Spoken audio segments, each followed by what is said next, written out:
लेकिन कौन है जो नदारद है, कौन है जो पोस्टरों से नदारद है? वो है नीतीश कुमार, बिहार के मुख्यमंत्री नीतीश कुमार। आप बिहार की सड़कों पर कहीं पर भी जाएं, आपको तेजस्वी यादव की बड़ी बड़ी होर्डिंग्स दिखेगी, आपको प्रधानमंत्री नरेंद्र मोदी का बड़ा सा चेहरा अलग अलग होर्डिंग से झांकता हुआ दिख जाएगा, लेकिन नीतीश कुमार अंजना हर जगह से गायब है।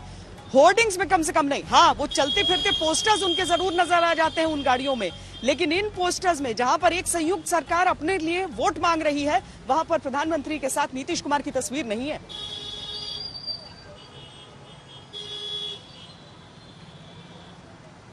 जी हाँ, नमस्कार, आप देख रहे हैं हम बिहारी, आपके साथ मैं हूं अंजना ओम कश्यप।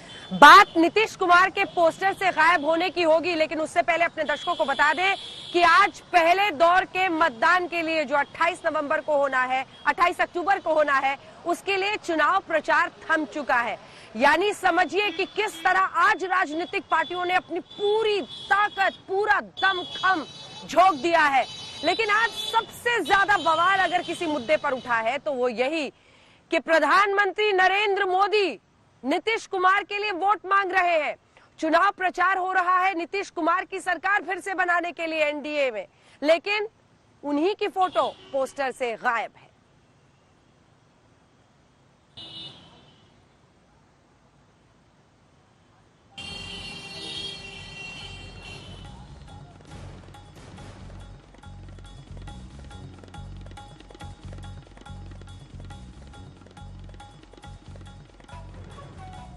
मुझे नीतीश जी के साथ कंधे से कंधा मिलाकर काम करने के लिए सिर्फ 3-4 साल का ही मौका मिला है।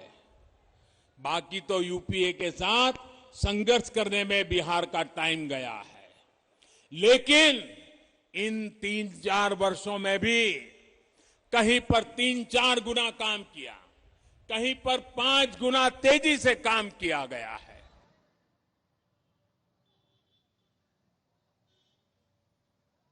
प्रधानमंत्री नरेंद्र मोदी ने भी 2 जगहों पर जब रैली की तो नीतीश कुमार के साथ की, और एनडीए पूरी ताकत झोंक रहा है ये बताने में कि यहां पर नेतृत्व को लेकर कोई लड़ाई नहीं है। लेकिन सवाल ये उठता है कि क्या नीतीश कुमार की लोकप्रियता पर अब खुद बीजेपी को संदेह है, वरना तस्वीर उनकी क्यों गायब होती? क्यों प्रधानमंत्री की फोटो के साथ बिहार में सरकार होने की बात होती और उसमें नीतीश की छोटी सी भी कहीं फोटो नहीं? श्वेता,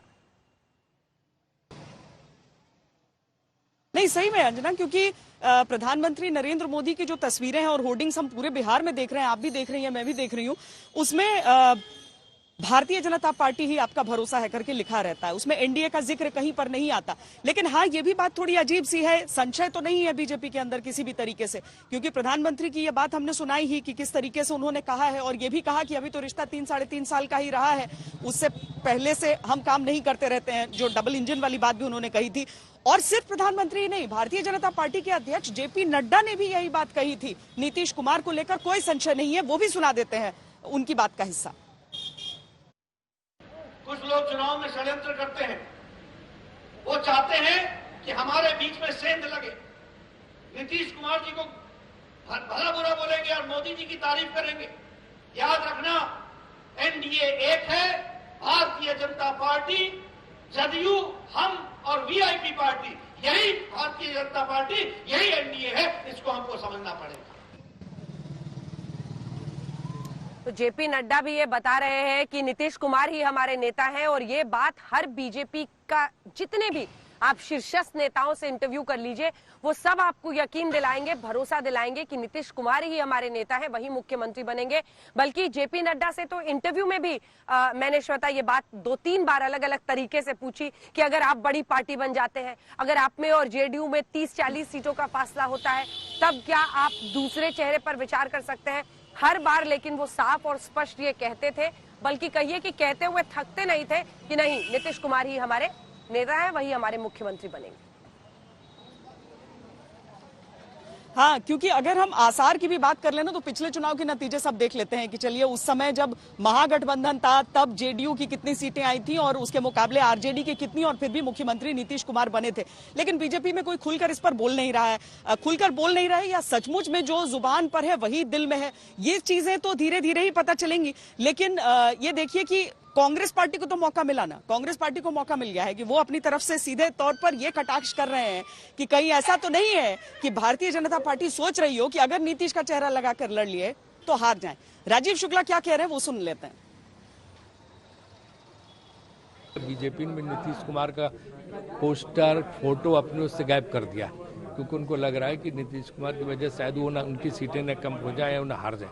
लेकिन इम्पैक्ट पूरा था, जनता ने मन बना लिया है कि यहाँ पे जो है राजग गठबंधन को, एनडीए को, ये बीजेपी और जेडीयू के गठबंधन को बुरी तरह हराना। तो राजीव शुक्ला जिस तरह की बात कर रहे हैं, कांग्रेस पार्टी जिस तरह का कटाक्ष कर रही है, दरअसल नीतीश कुमार एक ऐसा सूत्र रहे हैं जिसके जरिए कुछ सालों तक कांग्रेस सत्ता में रही, उसके बाद भारतीय जनता पार्टी सत्ता में आ गई। अब इस बार नीतीश कुमार और बीजेपी यानी जो ओरिजिनल जोड़ी थी यहाँ की वो लड़ रहे हैं। हालांकि ओरिजिनल जोड़ी से फर्क ये हो जाता है कि नीतीश कुमार के साथ नरेंद्र मोदी का चेहरा, प्रधानमंत्री का चेहरा हो जाता है। अब ऐसे में टक्कर जिस तरह की दोनों तरफ से चल रही है उसमें इस तरह के कटाक्ष तो लाजमी ही है। अंजना,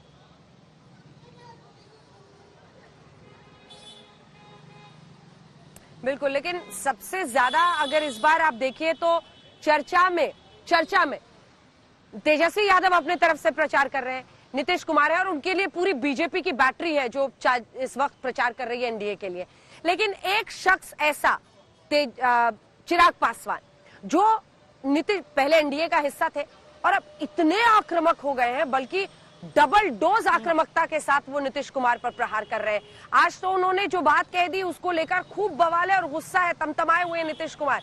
उन्होंने कह दिया कि अगर हम सत्ता में आते हैं तो नीतीश कुमार की जगह जेल में होगी। शराबबंदी के मुद्दे पर भी उन्होंने जमकर नीतीश कुमार पर प्रहार किया है। तो वही कहते हैं कि जो नया नया दुश्मन बनता है वो शायद पूरी जोर शोर के साथ और ताकत के साथ आक्रमण करता है। और यही एक आप कह सकते हैं एक फायर जो अभी चिराग पासवान में है, क्योंकि उनका गठबंधन में अगर वो हिस्सा नहीं बन पाए एनडीए में तो उनकी और नीतीश कुमार के जो मतभेद थे वो खुलकर सामने आ गए थे। ऐसे में उनका पूरा का पूरा हमला नीतीश कुमार पर है। कार्रवाई होगी, जांच होगी और जांच में जो भी दोषी होगा, और इस बात को मैंने स्पष्ट तौर से कहा है, क्यों मुख्यमंत्री है इसलिए उनको जेल नहीं हो सकती, ये धारणा बनी हुई है। भाई किसी को भी जो भी दोषी है उसको जेल होगी, छोटे से छोटा अधिकारी होगा। यही इन लोगों की सोच है ना कि भाई बड़े आदमियों को कभी हाथ नहीं लग सकता, बड़े आदमी को कभी जेल नहीं हो सकती, सिर्फ छोटी मछलियां जो है बस उन्हीं को ही फांसा जाए, उन्हीं को ही फंसाया जाए। इसकी जांच होगी, इसकी निष्पक्ष जांच होगी, और अगर मुख्यमंत्री भी अगर इसमें दोषी पाया गया, क्योंकि मैं नहीं मानता कि यह संभव है कि इतना बड़ा घोटाला हो रहा है, आपकी नाक के नीचे घोटाला हो रहा है और आपको पता ही नहीं इसके बारे में। तो ये तेजस्वी यादव एक तरफ है, चिराग पासवान का आप आक्रामक अंदाज देखिए, जबरदस्त आक्रमण वो कर रहे हैं नीतीश कुमार पर और कोई भी मौका नहीं देख रहे हैं। मुझे लगता है कि ज्यादातर जो उनके भाषण है उसमें वो तेजस्वी यादव पर हमला करते हुए नहीं सुनाई दे रहे हैं, लेकिन नीतीश कुमार पर जबरदस्त, और उनके प्रवक्ता और कई जगहों पर खुद भी बोल बैठते हैं कि हम तो बीजेपी के साथ सरकार बनाने वाले हैं, एलजेपी की सरकार बनेगी।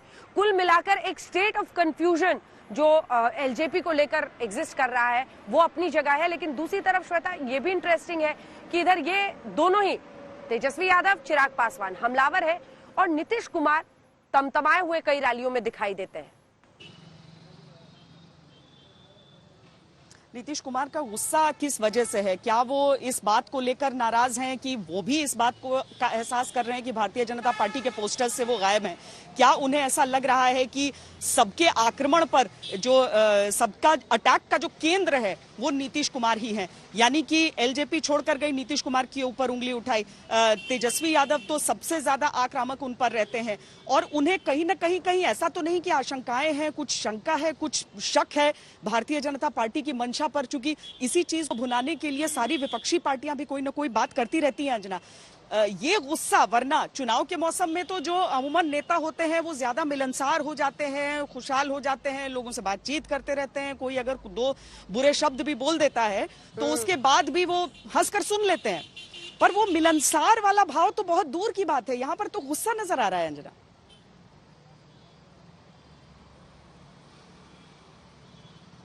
बिल्कुल यहाँ पर ये सब हल्ला मत करो, तुमको अगर वोट नहीं देना है मत दो, बिल्कुल, लेकिन जरा बताइए भाई ये हल्ला कर रहा है सही है कि गलत है, जरा बोलिए जोर से। अब सुन लिया ना, जिसके लिए आए हो यहां पर उसका फोटो और बर्बाद करोगे। वो हमारे ही साथ था, छोड़ करके भाग गया उधर ना, कैसा बीमार पड़ा था, उसके लिए हम लोगों को कितनी चिंता थी। आज यहां पर आए हो तो मत देना ना, तुम मत देना। तुम 15-20 लोग हो या हजारों लोग हैं, उसकी फिर एक बार ताली उठा लीजिए एकदम पूरा। देख लो, अरे देखो ना पीछे, अगल बगल देखो ना, देख लो तो तुम लोगों को समझ में आ जाएगा। और जिसके लिए कर रहे हो ये सब लोग तुम लोगों का पूरा जवाब दे देंगे। न कोई ज्ञान है न कोई अनुभव है। हम समाज को एक करने में लगे, अब वो लोग लगे हुए हैं समाज को फिर बांट दो, फिर झगड़ा का माहौल पैदा करो।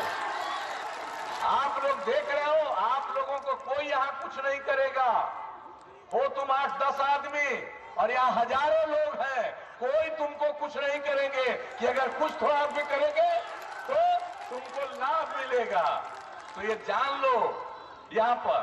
और जो भी सबक सिखाता है, कम उम्र के बच्चे हो। तो नीतीश कुमार ने आपने सुन लिया। मुझे लगता है श्वेता की चुनाव के वक्त तो कम से कम बड़े ही विनम्र रूप से और खुशहाल होकर लोग यही कहते हैं कि देखिए, चुनाव के लिए जब वोट मांगने के लिए नेता जाते हैं तो मुस्कुराहट के साथ जाते हैं, सबकी बात भी सुन लेते हैं, फिर भी झोली फैलाते हैं, फिर भी उनका दुख दर्द कम से कम ऐसे टाइम पर सुनते हैं। पर लगता है क्योंकि कई रैलियों से ऐसी खबरें आ रही हैं जहां जहां चुनाव प्रचार के लिए नीतीश कुमार पहुंच रहे हैं, वहां पर कई बार उनके खिलाफ नारेबाजी हो जा रही है। इससे उनका गुस्सा ट्रिगर हो जा रहा है, उसको वो नियंत्रित नहीं रख पा रहे, उस पर रिस्पॉन्ड करने लग जाते हैं मंच से ही। तो मुझे लगता है कि कई बातों से घिर गए।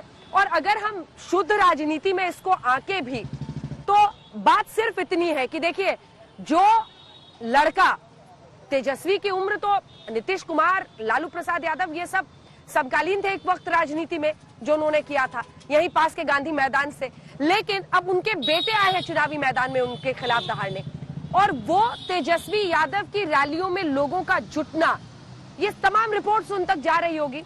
शायद ये सब कुछ मिलकर उनकी परेशानी की वजह है, और इसीलिए वो स्ट्रेस, वो तनाव, वो शिकन, वो गुस्सा, वो बौखलाहट, वो तमतमाहट उनके चेहरे पर दिख रहा है, जो कि बतौर मुख्यमंत्री 15 साल आप सत्ता में रहे हैं, ऐसे में आप फिर से आजमा रहे हैं। लेकिन आपको वही विनम्रता रखनी पड़ेगी। शायद ये वो समझ नहीं पा रहे हैं, क्योंकि जो प्रतीत हो रहा है, और छवि चुनावों में बहुत महत्वपूर्ण चीज होती है। श्वेता, नहीं, सही बात है अंजना। और नीतीश कुमार जिन बातों पर भड़क रहे हैं, और अभी की बात नहीं, इससे पहले भी पिछले चुनावों के दौरान भी मुझे चंद रैलियां याद आती हैं जब वो इस तरह से बोलते थे। देखिए, लालू यादव भी अपने हिसाब से बहुत गुस्सा हुआ करते थे अपनी रैलियों में कई बार, लेकिन वो बड़े प्रेम से झिड़कते थे।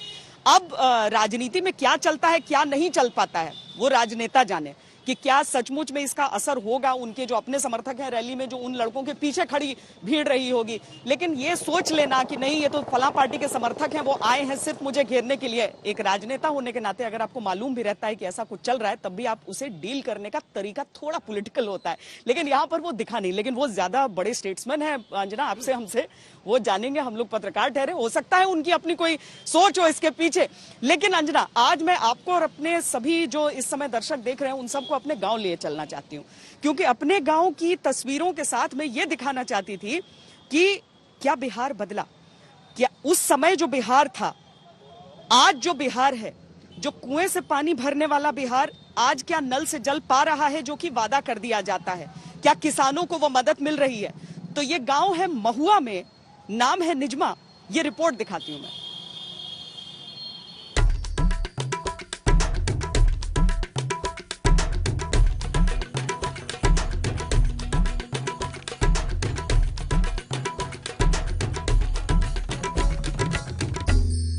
बिहार की व्यवस्था और हालात को समझते हुए आज मैं आपको लेकर चल रही हूं अपने गांव की तरफ।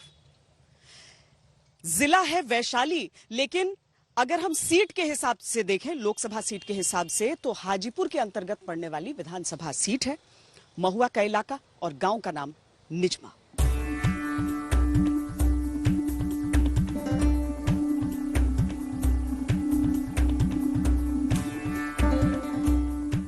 गांव घर के आंगन की जो बात होती है उसमें जो अपनापन होता है, लेकिन उसमें भी परिवर्तन हो जाता है तो फिर उसे भी समझना जरूरी हो जाता है। चाची, इंडा था यहाँ पे, कुआं कहाँ गया? भरा गया। कब से भरा दिया? करीब हो गया 4-5 साल। और नल में अब हम देख रहे थे कि पानी आ रहा है घर में, कब से नल कब से घर में लग गया है? घर 2-3 साल से। 2-3 साल से मतलब, और पानी आ रहा है उसमें? हाँ हाँ पानी आ रहा है। हाँ, कंटिन्यू। बिजली कितना आ रहा है? बिजली बहुत आ रहा है। हाँ ठीक। 24 आवर आ रहा है अब? 24 आवर बिजली आती है, क्योंकि हम लोग पढ़े लिखे हैं और घर में बंद पड़े रहते हैं। आप इधर कुछ कीजिएगा तो हम लोगों को भी आगे निकलने का मौका मिलेगा। ये पहले भी हमको बचपन में याद है, क्योंकि पापा भी पढ़े थे, तो मीडियम स्कूल से मध्य स्कूल जो है उसके आगे बढ़ा है कुछ? बढ़ा तो है। हाँ, उसका मैट्रिक तक कर दिया गया जी। नौकरी करने का सोचिए, क्या बनना है? जी नौकरी करने का सोच रहे हैं। सोचे हैं, लेकिन यहाँ पर मिल जाएगा सबको तो अच्छा रहेगा। अच्छा रहेगा। हाँ हाँ, अच्छा रहेगा।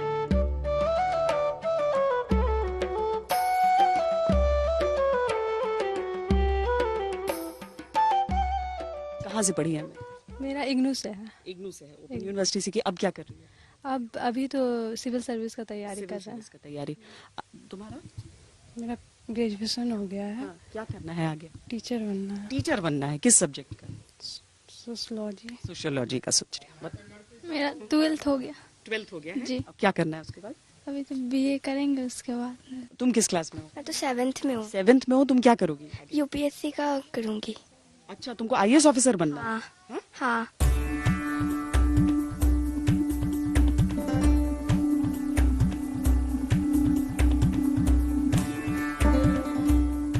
पानी की दिक्कत यहाँ पर कभी रही नहीं, क्योंकि जमीन के नीचे पानी मिल जाता है, लेकिन सिंचाई के लिए क्या ये पर्याप्त है? सिंचाई के लिए यहाँ पर्याप्त नहीं है, क्योंकि यहाँ पे अगल बगल में नहर होना चाहिए था, जिससे हम लोग को आसानी से पानी मिल जाता, लेकिन यहाँ नहर की व्यवस्था नहीं है। ये सब बोला जाता है, कभी कोई बोला तो कई एक बार गया है, लेकिन कोई सुने तब ना। फिर भी है, यहाँ कुछ दूर में है एक बोर्डिंग है, प्राइवेट की निजी है, उसी से हम लोग लेते हैं उसका, लेकिन फेयर लेता है, पैसा लेता है। है ना, और वही है। उसके अलावा ये बताओ कि सब तो पढ़ाई लिखाई कर रहे हो यहाँ पे, है ना, तो स्कूल जो चल रहा है यहाँ पे वो ठीक है, बढ़िया है पढ़ाई उसमें? ठीक नहीं है। नहीं है। यहाँ पे और क्या बन रहा है उधर? मेडिकल इंस्टीट्यूट खुलने को है। कितना दूर? ये हमारे यहाँ से लगभग 5 मिनट के फासले पे है। होना क्या चाहिए और क्या, अगर इस बार जैसे गांव के हिसाब से अगर वोट देने जाइएगा तो क्या सोच के कि क्या किस चीज पर देना है, किस बात पे? रोजगार पे, विकास पे। हाँ, जो मतलब गांव में ही रोजगार चाहिए। गांव में कम से कम अगल बगल में होना चाहिए, कम 10-20 किलोमीटर के रेंज में, जो यहाँ का आदमी कहीं बाहर नहीं जाए काम के सिलसिले में। क्या चाहिए इस बार? बस रोजगार तो बहुत जरूरी है, नीड है, और जितने भी युवा हैं सब बाहर ही जा रहे हैं। किसी भी क्षेत्र की तरक्की को अगर समझना है या ये समझना है कि कहीं काम हुआ है या नहीं हुआ है, तो उसके एकल गांव में अगर आप जाएं तो आपको बहुत हद तक संकेत मिल सकते हैं। मेरे इस गांव से जो संकेत आपको मिले वो इस इलाके के बारे में आपको काफी कुछ समझा सकते हैं। कैमरा पर्सन सैयद मोहसिन के साथ श्वेता सिंह, निजमा गांव, महुआ, बिहार आज तक। तो आखिरी गांव तक क्या पहुंचता है अंजना? सबसे बड़ी चीज तो ये कि वहां पर एक मेडिकल कॉलेज खुल रहा है महुआ में, जो कि बहुत बड़ा अचीवमेंट है वहां के लिए, सबके लिए। पानी पहुंच चुका है घर घर में, बिजली सब कह रहे हैं कि 22 से 24 घंटे रह रही है वहां पे, लेकिन सिंचाई के लिए और साथ में लड़कियों के लिए कुछ रोजगार के लिए अगर छोटी मोटी कुछ कोऑपरेटिव सोसाइटीज वगैरह हो गई, उसका इंतजार सब कर रहे हैं। अब तेज प्रताप यहीं से थे विधायक, सिटिंग विधायक यहीं से है, लेकिन अब शिफ्ट कर गए हैं इस बार, थोड़ा सा माहौल को भांपते हुए वो शिफ्ट कर गए यहां से समस्तीपुर के हसनपुर में। अंजना,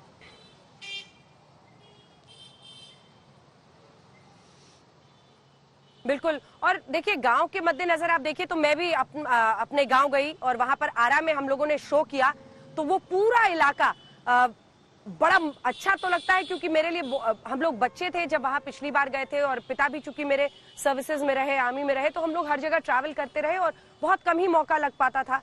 लेकिन वहां पर भी गांव में हम लोगों ने जिन मुद्दों को देखा उसमें सबसे ज्यादा स्वास्थ्य सेवाओं को लेकर नैनीजोर गांव में लोगों की दिक्कत थी, और एक अच्छा स्वास्थ्य केंद्र, अच्छा स्कूल, मुझे लगता है ये दो बुनियादी चीजें हैं जो हर गांव में, ठीक है बिजली पानी ये दो बातें हैं, लेकिन अब इससे आगे बढ़कर अच्छा स्कूल और एक अच्छा सा स्वास्थ्य केंद्र, ये हर गांव का जब टारगेट नहीं सरकार बनाएगी तब तक तस्वीर नहीं बदलेगी। आइए आपको जल्दी से जरा सुना देते हैं तेजस्वी यादव और बीजेपी की तरफ से क्या कुछ कहा जा रहा है, क्योंकि नए नए मुद्दों पर नए नए विवाद और बवाल मच रहे हैं। आज आखिरी दिन भी जाति कार्ड खेल गए तेजस्वी यादव, जिसकी वजह से बवाल हो गया। महंगाई इतनी चरम सीमा पर पहुंच गई है कि छोटे मोटे जितने व्यवसायी थे इस कोरोना काल में, नोटबंदी के समय, सब लोग जो है व्यापारी तंग हो चुके हैं, तबाह हो चुके हैं और गरीबी बिहार में और बढ़ती जा रही है। और पेट्रोल डीजल महंगा तो हो ही रहा है, साथ में खाने पीने की जो चीजें हैं, जो प्याज है, वो भी जो है पूरी तरीके से महंगा हो चुका है। प्याज हो, टमाटर हो, हर एक चीज धीरे धीरे महंगाई बढ़ती तो आज का शुद्ध देसी मुद्दा रहा महंगाई और ये जाति वाला कार्ड। लेकिन इन सब के बीच मैं गई पटना की सड़कों पर और मैंने जो ये रिपोर्ट अब तमाम लोगों से बातचीत करके आपके लिए बनाई है, जिसमें आप देखेंगे चुनाव प्रचार खत्म हो रहा है, किसमें वो दम देखते हैं। और महंगाई, मैं सब्जी मार्केट भी गई, प्याज के भाव देखिए,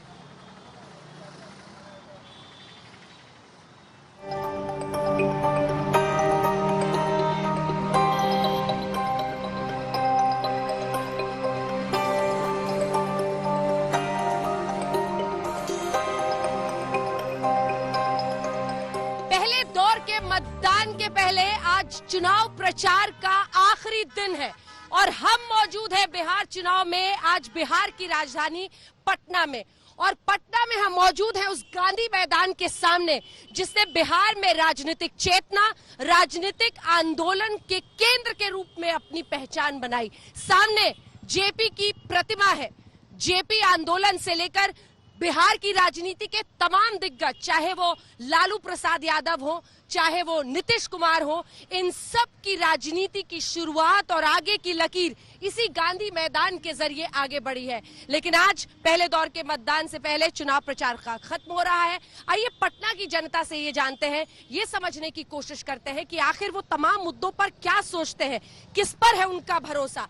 तेजस्वी महंगाई का मुद्दा उठा रहे हैं, चिराग पासवान शराबबंदी का मुद्दा उठा रहे हैं, लगातार भ्रष्टाचार से लेकर तमाम मुद्दों पर नीतीश को घेरा जा रहा है और नीतीश कुमार बार बार ये कह रहे हैं कि मैं विकास की राजनीति कर रहा हूं, अपने निश्चय के साथ आगे बढ़ रहा हूं। पटना की जनता उनके इन वादों पर कितना करती है भरोसा, पटना की जनता से जानते हैं।